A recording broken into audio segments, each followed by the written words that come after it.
Hey guys, what's going on? Welcome to another video. In today's video, we're gonna go over Shopify automation. Automation is basically a mini robot that's going to zap, okay? And what that basically means is if one thing happens, then another thing happens again. And I'm gonna share that exact Zapier foundation automation system with you. Let's go. Okay, so what I have opened up here is a Google Doc, and this Google Doc is going to talk about automations. So what I just said before is if one thing happens, then something else happens again. Let me make this a little bit bigger for you guys. So if one thing happens, then another thing happens again. That's the most basic foundational principle of an automation. And when you are doing automations, there's two things that you have to be aware of, which is trigger and then the output. So a trigger is basically, what do I need to do to offset the event? What do I need to do to trigger the event? So the case I was just sharing with you, it would be when I get an email from a supplier. So the trigger, that's the if. Okay, so if I get an email from a supplier, then I'm going to ping myself on Slack to get a notification. And guys, this is the foundation of AI agents and AI automation. I'm not going to go too in depth into that, but basically automation is the foundation principle of having an AI to help assist you, because in the future, what we're actually going to do is instead of having an automation, having a zap, we could go and get an AI to help us. But I'm not going to go in depth with that right now. But what I'm going to do is share with you guys a few zaps, a few of the tools that I use. So the first tool is going to be called Zapier. Zapier is a way for you to manage these automations. This is the automations tool. Okay, so if there's one thing you're gonna need to learn, is going to be learn how to use Zapier. The second app that we're going to be using today is gonna be Trello, and then we're also going to have Slack for communication. So this, guys, should be your tech stack for your Shopify dropshipping store. So if you're trying to get from 0 to 1.2 mil in the next year or so, okay, what you need to do is you need to learn automations, which is this foundational principle of if this, then that, with the trigger and output. And then you also have to make sure you're using the tool, which is Zapier. And then I recommend these two. So these could be optional for you.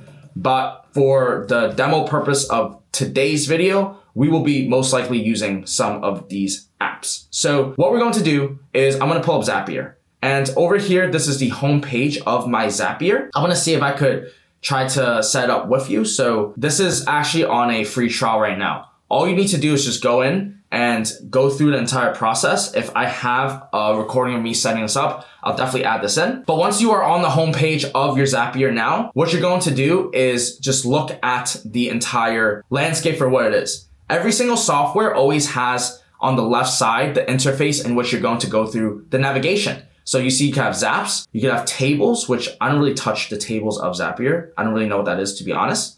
There's interfaces, and the chatbots are very new. So tables are a no-code database that allows you to store and automate data in one place. So that's really cool. I'm not going to use it, but this is very interesting.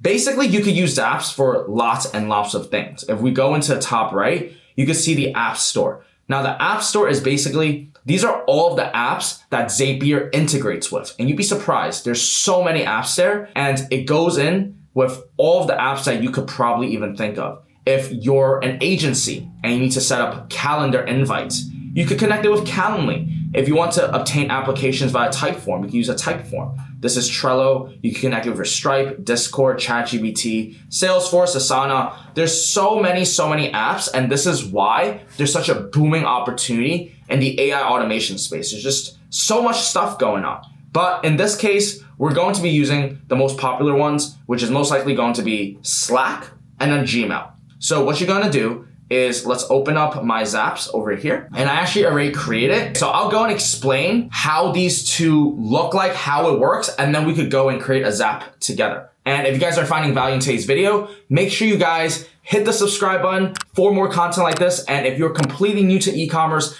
make sure you check out my free e-commerce mastermind. It has over 4,000 members and counting. And if you're interested in one-on-one coaching, step-by-step guidance to get to $10,000 a month in the next 24 weeks, check out the links in the description. Going into Zap 1 over here, there are a few basic things that you need to understand when looking at this Zap. So this very first top upper box is the trigger. That is the if. That is the trigger. That is, if something happens, then another thing happens. So in this case, if we get a new board open for the Trello account on MarcusLand149, then it will send me a Slack message. And the Slack message is going to come in my customer service channel, on my Slack channel, and then it will give me the text that a new board is created, and it will send as a bot. And this is how you read it. Literally, if I want to go in, I would click edit zap, and then I could basically program it the way I want. You could see over here, when you're setting it up, this is where you integrate and you add in, install the app that you're trying to trigger. And then once you install it, it will give you options of what you could do. So it will give you parameters for you to play with. It's not just like you go and you have to do all these code. This is actually no code, guys. This is amazing. You can actually get so much done with no code and tons of automations. If you guys look at my backend systems and all my automations, we have hundreds, if not maybe even almost thousands, just zapping in every single day. So it really helps with efficiency. And this is one single key that you could use to destroy your competition if you're in high ticket dropshipping. If you're in e-commerce in general, you're a business owner, man, you need to learn how to use apps. So in this case, when we get a new board on Trello, then it's going to send us a Slack message on the MarcusLand149. So I'll go ahead and I'll test this with you right now. First, let me open up the two accounts. So I'm gonna open up Trello. I'm gonna open up Slack. So again, Slack is having trouble right now. Oh, wow. How inconvenient for Slack to actually have some trouble. But make no mistake, trouble goes away. It's trying to launch my actual real Slack. We're not doing that right now. We're opening up the Prime Fair Slack, sir, and we're gonna go in Slack in the browser. Okay, guys. You could see here, if I open up my Slack workspace, it is giving me some lag. I actually can't, I can't test this with you guys right over here right now because the APIs and integrations are down over here, which is completely fine. Sometimes that happens. So in today's video, instead of using Slack, we're gonna have to use something else. What we could basically do is go back to the Zap table over here. I'm gonna share with you guys this one email sequence that you guys definitely need to use, okay? So basically, I'm gonna click Edit Zap. What you guys wanna do is you guys want to set up your Gmail. You guys are gonna click and integrate and connect your Gmail account, and then you're gonna choose the option where you could select a label, okay? So if I go to Setup, go trigger event. Okay, new email when it appears in a specified mailbox. You can see I connected my email account over here, and then it's gonna tell me which mailbox. So I tagged it with the supplier. So this is how you guys do the segmentation. So I'll go into in depth more of how that looks like. Okay, so what I'll do is I will start completely from scratch. I'm gonna click create. You're gonna click new Zap. And then this Copilot thing is new, so I'm not even gonna touch and look upon it. So you can see, okay, over here, the trigger. The trigger is what's going to select the event to Zap. So it's gonna start the event. So maybe you might get a Facebook lead that came in from your Facebook ad. Maybe you got a new calendar on your Google Calendar and you have a new event, okay? So all of these things you could use as a trigger. And then what you're going to do is you're gonna click Gmail in this case. You're gonna click choose event, which is gonna be new email. You could do other ones, but for this case, this example, what I use new email. I will choose the label, okay? So over here, what you can basically do is I have all these labels created for my suppliers onto the left. So whenever I receive a new email, it automatically goes and it sends over to here. And how you do that is what you wanna do is, let's say for example, AirDog, okay? Look at AirDog's email and you're gonna copy their email. Go back into your inbox, search their email up. And then once you have this email, you're gonna go into filter, from, okay? And then it has the words. I don't know if it needs to have the words, but basically, yeah, literally just from. And then create filter, apply to label, and then choose a label and click new label and literally just create your label. And then once you have the label, create the filter. And every time you get an email from your supplier, it's going to filter into that mailbox. And once you have that, then over here, what you could do is connect it with your Zapier. So over here, I'm gonna search AirDog, and you can see I found it because it connects with your email, and you're gonna click test trigger, and the trigger is gonna be right here, which is amazing.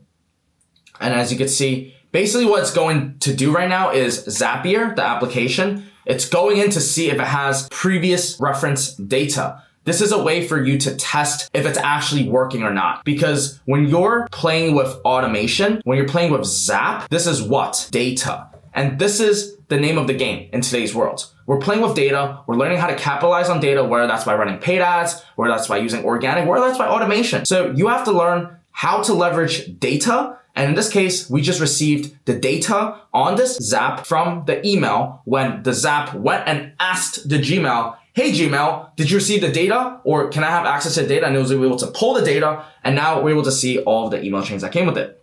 And then the next thing that we have to do is get it to do the action step, which is the output. What is it going to actually do? So in this case over here, I would usually go with Slack. I don't know if it's going to work or not simply because the Slack's not even working on my account, but I'm going to go and do a message. So I'm going to search message and you just have to go through and look through it. So I don't want a DM. I don't want a private message. I just want a channel message. So I'm going to click continue and then it's going to select the channel. So it has a channel. I'm going to go into email notification. I'm going to put new email from AirDog. So in your case, it would be the supplier. New email from AirDog. Please check. That's it. Whatever you want to leave, whatever floats your boat, you could use it. Send as a bot. Yes. Name. It could be the supplier email bot. That's what I do. I usually put the supplier name, email bot. And then you can have an icon if you want, right? Whatever you want, tickles your nickel. Include a link to the Zap, no need. Attach image, no need. Schedule, no need. Send channel message, yes. Click continue. And then it has all of these parameters that you don't really have to look through. You could read through it, but it doesn't really do anything. Now you can just click test step. And as I'm testing over here, it says fatal error. Okay, help me fix it. Let's see. The error probably isn't even gonna be on our end. It's probably on Slack today, which usually I would have never thought of. Maybe if I remove this, it might change something. Let's play with it. Sending a message on Slack. Slack looks like is down, which is very interesting. Slack is usually never down, but Slack is down. Something's not right. Something's not right. API is not working. Workflows are not working. It is Slack going down. I mean, incident details, February 26th, literally right now. Okay, so they'll follow up with further updates. In the meantime, this is how I set it up. Usually there's not gonna be a problem. And if you guys want, I can make a second video sharing with you guys how to make the automation again. In this case, we could just use anything. We could use Trello. So this is why it's so fun. Zap is so fun because it's kind of like Lego blocks. At one point, you're gonna realize that you're just adding things upon and on stack of each other. And you wanna look at your business. And what I recommend or what I did was I looked at my business as a business, like from start to finish, right? From point of contact with a customer all the way to point of leave with the customer. And I looked at all of the parts where there's gaps where I could improve, where I would have used to needed a human or personal assistant to help me keep track of all of the records that are coming in, all of the data. But now I just have these zaps that are going on. It's automatic and it's amazing. And it's like Lego blocks. So here's what's gonna happen. Whenever I get a new email from AirDog, then I will create a new card. So create a new card, create card. And then click continue. You're gonna choose the board and I'll choose a customer service board because why not? And then you're gonna choose a list. They don't have any list right now, which is interesting. Confirm if you connected to the right account. So let me just open up this. So this is how you troubleshoot things, guys. What you need to do is go into the customer service list, list 1. All right, so let me test that one more time. Let me X this out, connect this again. I'm gonna go Trello, change. Okay, it's on. Click continue, choose list. Okay, it just zapped and automatically updated. So now it has list 1, name it testing 111. Testing. And then you could add in certain things if you wanted to, like any attachments, but these are gonna be default, right? It's always gonna send it.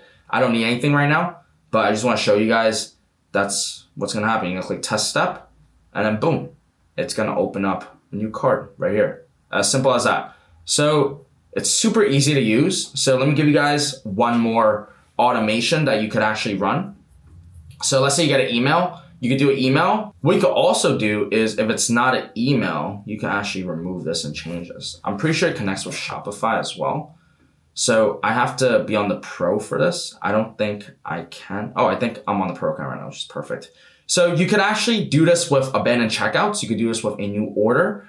And these automations are great. The biggest ones that you need to be aware of is going to be your abandoned cart. So whenever I get an abandoned cart, I'll always have follow-up sequences, emails, messages. They get hit with everything once they come into my ecosystem. Live chat, email, phone number, inbound, I'm killing it on the sales side with that because of these automations that I have inside my system. And the system is copy and pasted to all of our students inside the one-on-one program so that you don't have to go through and set up all these automations and systems yourself. We could just copy and paste what's working for us because I do know that I provide really good, exceptional customer service. At my point in my career, I just have to find good suppliers that I like, suppliers that have great market, good demand, and I could just sell for them because I have all of these systems, automations in my arsenal. So one way is to target or use abandoned checkout automations. Another one is going to be your fulfillment. So whenever you get a new order, what you can actually do is, well, you're going to connect it with your Shopify. So I'll show you guys how to connect it with your Shopify. So basically you just need to, well, connect it with your .myshopify domain. So it will go ahead and it will redirect you. And then you literally just go in and you give it the data. So this is the data that it's going to take from your end and it's going to use it. And now it has access to this data point and it just connected to my Shopify. So integration is super easy and straightforward. Obviously it does take a little time for it to update, but you see, boom, it's connected. So all I have to do, click test just to confirm that it is set up correctly and most likely it's gonna be a green. So let me just wait for that. Boom, got it. So yeah. It's pulled any new record. If you guys go and you look at the record, I don't know what this record says. I have no idea what the record says, but it's just data. Okay, so it just shows that, okay, we got data. So every time we get a new order, we could go ahead and we could create a new cart. So this is very interesting because you guys can actually look back on the test. These are records that are in real time. So I understand what this is now. This is actually my last order. So the last order that I got was February 22nd, which is a few days ago, which is completely fine. So whenever I get a new order come in, then it's going to create a Trello card. So instead of me manually needing to go and create the card myself every time I get an order and try to log in myself, why not just have a Zap where whenever I get a new order, boom, I get this tab here. It could have the defaults that I want on, right? Maybe I could have like a default template or structure that I want, something like this, and then just continue building it on. And now you have a organized system that you could continue to use, right? So again, Trello is going to be great for project management. Slack is going to be used for communication, and Zap is what's going to be zapping things in between to make sure everything connects. You guys at the end of your zapping journey, or as you continue improving, you should have tons of zaps, not infinite, but definitely a good amount. And also make sure, don't just do a zap just to do a zap. Make sure that it's actually improving the efficiency of your business. And if you guys do implement all of this, if you guys start creating your zaps from scratch and start building it on, you're going to definitely find it to be more useful than not. So if you guys found value in today's video, make sure you guys hit the like button. Thank you all so much for your time. My name is Marcus Lam. I'm from Brooklyn, New York. I'll see you guys all in the next one. Peace.